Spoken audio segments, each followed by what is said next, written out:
Stacey Cole and Carol Hughes, and I just want to sounds weird to say, give a shout out to Carol, but I do because you're not typically exposed to these horrific stories. It's usually me and Tony doing these stories, and we're used to it. And so I thought I'd throw you kind of an easy one today where it's not going to haunt your dreams and it's a bad story. It's but so crazy because I can talk about murders and stuff. I don't know, when it comes to children or animals or abuse of an elderly person, it's really hard for me to talk about some of those stories.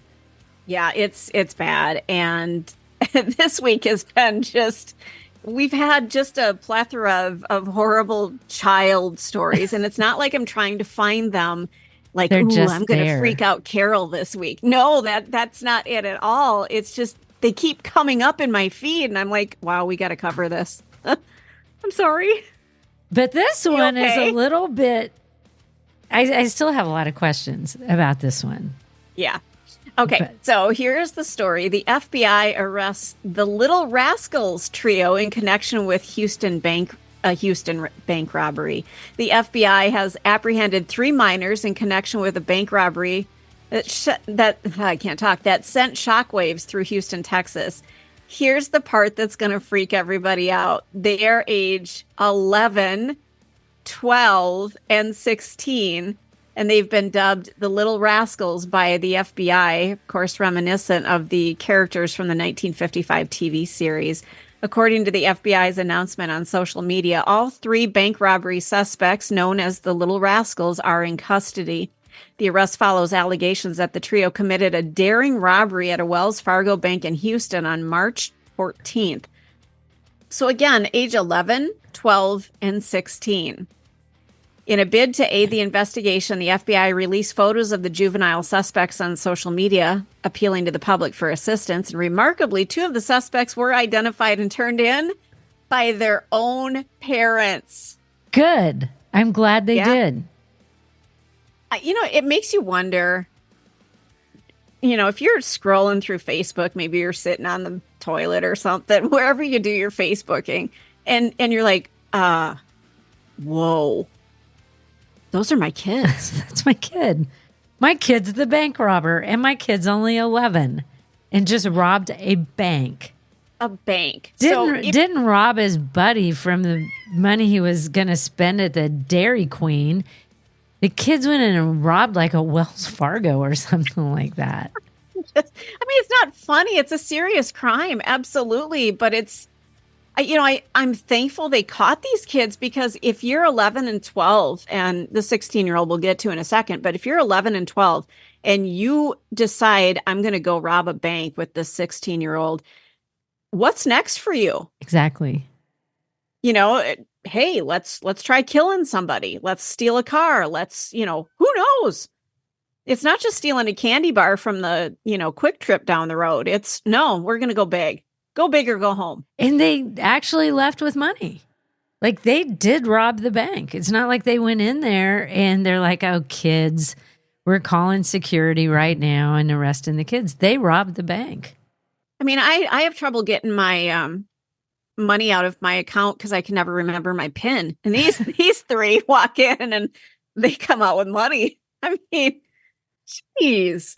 And, it's like you think 11 and 12. Now, the 16-year-old is old enough that that's not totally surprising. I think it's the 11 and 12-year-old I'm really surprised by. But, there was a teller there who was absolutely terrified because he or she's getting robbed. Because at 16, the kid could have looked like an adult, but I'm assuming you would know the other 2 were kids. I don't know. Maybe you just thought they were smaller women, maybe. I don't know if they had their faces covered, but they were also identified by their parents, so it makes me think their faces weren't covered. Yeah, that's a good point. I want to see a picture. Have you seen a picture of him? I have, but it didn't show too much.